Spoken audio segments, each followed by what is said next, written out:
Hello friends, welcome back to your favorite channel Code One Digest. Today in this tutorial we are going to discuss about MongoDB Atlas with Spring Boot APIs. Yes friend, in this tutorial I'll show you how to set up MongoDB Atlas in MongoDB Cloud and how to connect our Spring Boot application, our Spring Boot APIs with MongoDB Atlas running in the cloud. Right friends, so in this tutorial, I'll show you step by step how to set up cluster, how to create database in MongoDB Atlas, and then we'll be connecting it through our MongoDB Compass client.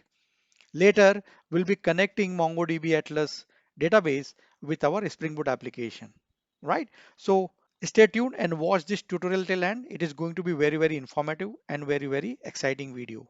If you want to learn MongoDB, if you want to learn Spring Boot, then this is a tutorial for you. Right, friends? Okay, friends. So very first thing that you have to do is open Google and search for MongoDB Atlas login. You will see option. It will ask you to log in. You will land on the login page. So this is a login page. If you already have a credential, you can log in with your email address. Otherwise, you can also create a free account. So click on sign up. Then you will be asked to provide certain information. So creating a new account here, I'm providing my detail at gmail.com, Pavan Modi, and the password.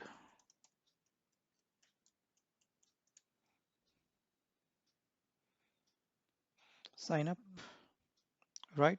So it is now creating an account for me and it is asking me to verify my email address. Yes, I have received a verify email. I have verified the email. You will land on deploy your cluster page where it will ask you for a different combination, different options that you can select based on their CPU and RAM. So I'm going for the free one because this is just a tutorial. You can decide if you want to go for any paid service, but I'm going for M0 that is free and I'm selecting provider as a Google Cloud for now, clicking on create deployment button. Right, so now it will create a cluster for me. It will create an instance for me and this is my dashboard page. Adding a connection IP address. So it is adding my IP address, whitelisting that IP address to establish connection and the username and password. So this is the username and password that we'll be using. I'm saving, I'm just keeping this safe so that we can later use this to connect to our database, create database user, right? So these two actions are done. My IP is whitelisted and database user is created. Now we can try connecting to this cluster to this database from our local compass. So click on this connect button, right? And then it will ask you for multiple option to connect it. So right now we are connecting through our MongoDB client that is Compass. So click on the Compass. If you don't have MongoDB Compass installed, then you can select this option. But I do have MongoDB client Compass installed in my local, hence I'm selecting this and select the appropriate version of your Compass. I'm using 1.33, hence I'm selecting this version. Hence, it is suggesting me this URL, which is having MongoDB SRV protocol, and then this is my username, this is my password, and this is my cluster detail of MongoDB, right? So copy this URL, right? And I'm saving this here.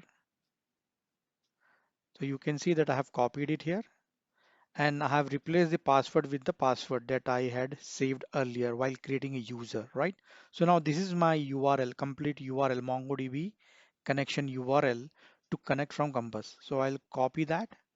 It has MongoDB SRV protocol, then MongoDB Atlas Lab COD is a username and this is a password and this is a cluster instance. Okay, so copy that, the whole URL and go to your Compass. So this is my local Compass, which is running in my local, and in the URI box, you can provide that connection string and say connect. So you can see that it is connected. the connection is established, but it doesn't have any database.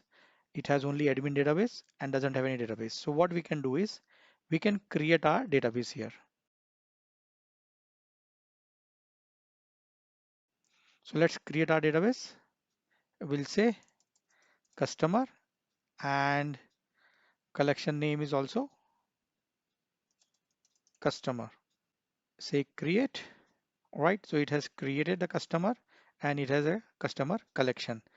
Now what we can do is we can insert some data, insert a document. So let me take a dummy data here. I have a JSON.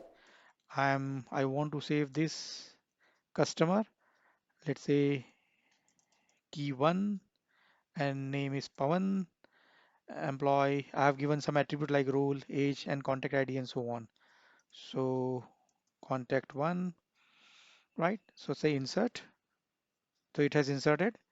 Now let me add another item, key 2, and let's say Modi and contact 2, insert. So there are two items, two documents are inserted in this database, and now we can go back and validate the same here in the Cloud Atlas.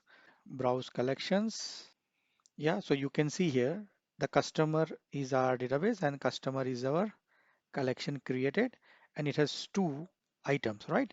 So that means we have successfully set up and configured our MongoDB Atlas in MongoDB Cloud, right? So this database is now available to you and you can use it and connect it with your application, right? So your front-end application. Now that front-end application can be your microservice or any other application, any monolithic application which can connect to the MongoDB.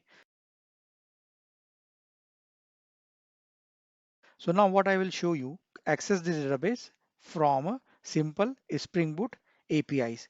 So I have a dummy application where I have a customer microservice, customer controller, and that customer service will connect to the database. So let me just quickly go to my application. So this is my customer controller. It has just get customer by name as a field and also add customer, right? There are two endpoints. Now it is going to a customer service, and I also have a customer repository which is extending MongoDB. Okay, and it has few functions defined here: find by name and find by role. Okay, so very simple application, and I will just open my application properties. So here I am providing the Spring Data MongoDB.url with my URL that I have saved.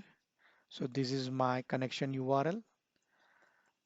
So let me provide that and save this. So this is saved and my database name is customer. As my application starts, it will try to connect to this database with username MongoDB Atlas Lab COD and this password, and then this is our Atlas cluster. Right, let me run this application and see if our application is starting successfully connecting to this database. It has successfully started and the connection to database is established. If you can see here, the MongoDB connection state is connected, right? That means our application is ready to take a request.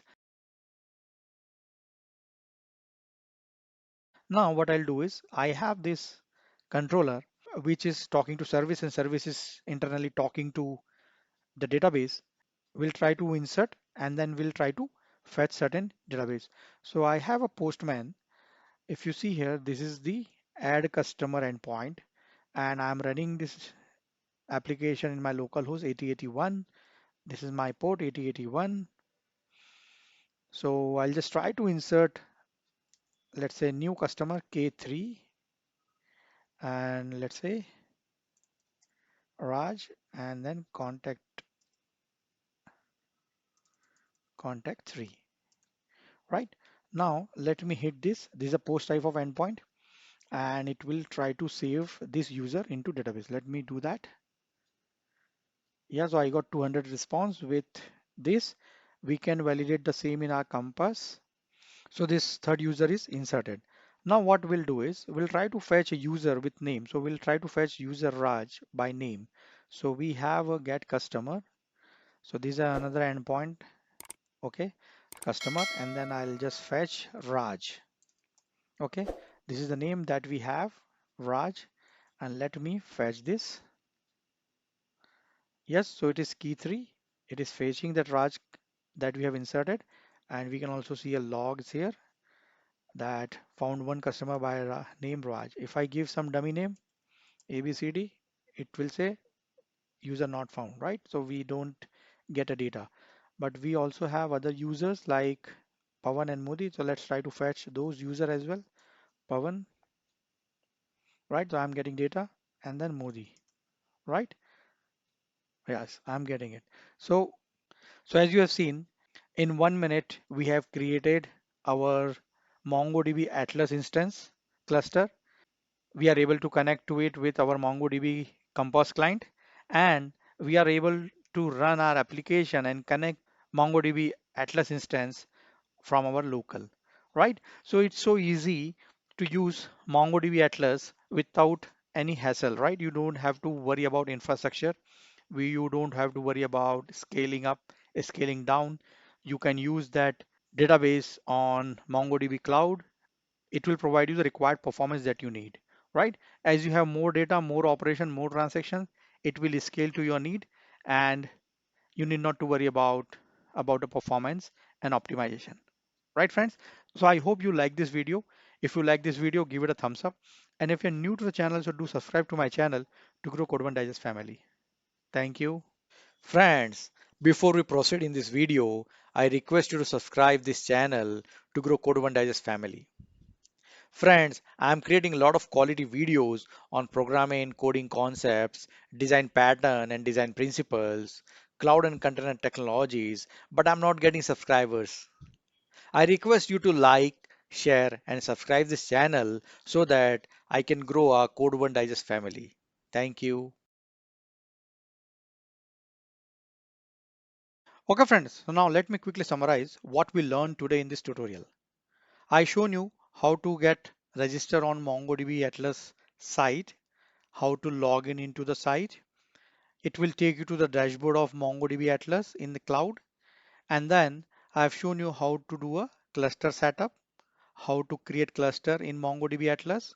Then once cluster is initiated, once all the sandboxes are available, then how to create database and collections there in a given cluster. We learn how to get connection URI to connect to MongoDB, right? And then we use that connection URI to connect it from our MongoDB Compass client. And we test as the connection. We use the same connection URI in our Spring Boot application to connect our Spring Boot application with MongoDB Atlas. And later we tested our POST and GET Spring Boot API to insert and fetch some customer data. Right, friends? So all these things we have done in this tutorial. I hope you like this video. And if you like this video, give it a thumbs up and do subscribe to my channel to grow Code One Digest family. Thank you.